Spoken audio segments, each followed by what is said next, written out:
So I have to solve like the entire European crisis in 2 minutes. Yes, go for Pretty it. tough. Look, we have seen a lot of things that need changing across Europe. We think, firstly, the internships, the idea of internships and gaining knowledge from another country is very important, but at the same time, it should be connected with more financial reward for the people that are doing it. I think that interns are often used unfairly for free labour and to develop something that would encourage wage development in that area would be important.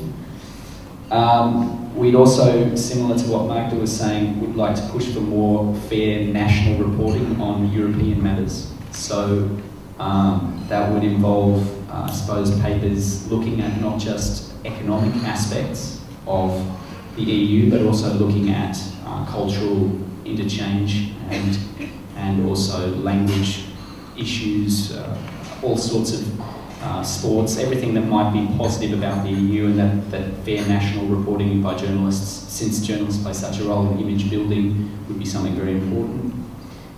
Vili from Finland developed an idea or suggested the requirement of developing a more entrepreneurial approach.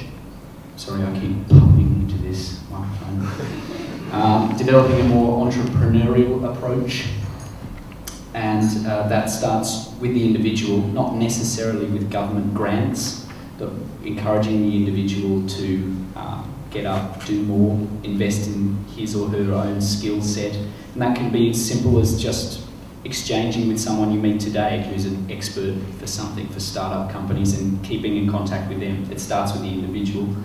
And also, finally, as a requirement to utilise underused resources. Lulu, from our only African member in our group, suggested why not turn to Africa to look for more resources, more areas of business potential that maybe have been used up in Europe. I suggested one project which I thought is something that can be done to improve media portrayal of Europe in this area of Europe. The idea of getting local newspapers to actually cover European stories with a personal edge in all three countries, that would be printed in all three countries.